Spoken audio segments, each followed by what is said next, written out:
Let's get some analysis now and cross over to the Turkish capital, Ankara. Let's speak to Omer Ozkizilcik. He is a security analyst and a non-residential fellow at the Atlantic Council. Thank you so much, Omer, for being with us on the program today.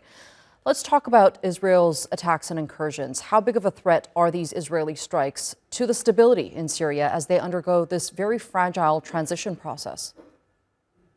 Yeah, we have to understand that Syrians altogether want peace, and they are fed up, with war and with violence and with escalation. So this is the major turn in Syria towards peace, and this is the major threat to Syria's stability as of now. Because let's be honest, what is the Israeli ambitions here? Because for many years, Israel argued that there was a threat from Iran and from Iran being Shia militias. Now the Syrians kicked out Iran and its militias out of Syria. Actually, the new government stopped dozens of arms shipments from Iran towards Hezbollah in Lebanon as well.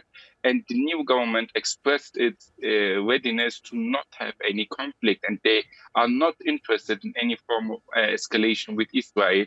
There was no real threat, no any form of threat towards Israel.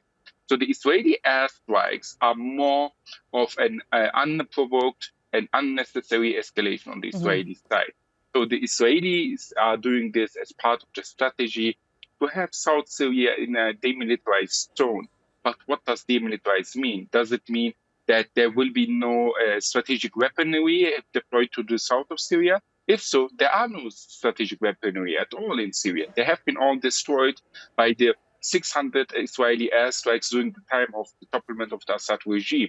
So what is the threat here that Israel perceives? I don't see one. And this is a major issue for the Syrians, because the Israeli airstrikes do not only destabilize Syria, but also weaken the return of refugees and weaken new investments coming into Syria and prevent its economy and its society from rebuilding. Indeed, as you mentioned, there aren't any legitimate threats along the border with Israel.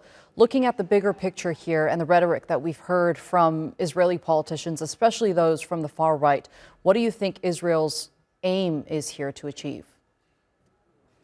Yeah, regarding the Israeli aims, I think there are two potential scenarios. One is that it's an expansionist aim, that Israel wants to gain as much as possible out of this changing moment, and that they want to reform and restructure and rechange the dynamics in south of Syria, especially with a special focus on the Druze community in Sueda.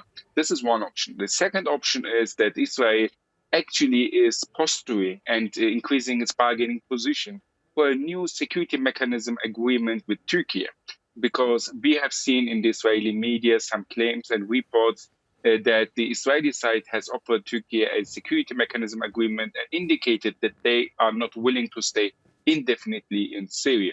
If the second is the case, then this posturing will also not help Israel, but there is literally no interest on the side of the Syrian government or on the side of Turkey to have any threat emancipating from Syria towards Israel, because the Turkish approach and the Syrian approach is that there should be no threat from Syria to anyone. And with anyone, also Turkey and Israel. So there's a common ground to agree. But the Israeli actions, if they are not expansionist, doesn't make sense. If there is an expansionist agenda here in which Israel tries to gain as much as possible out of this process, this is not sustainable. And Israel will threaten its own national security by acting in this way.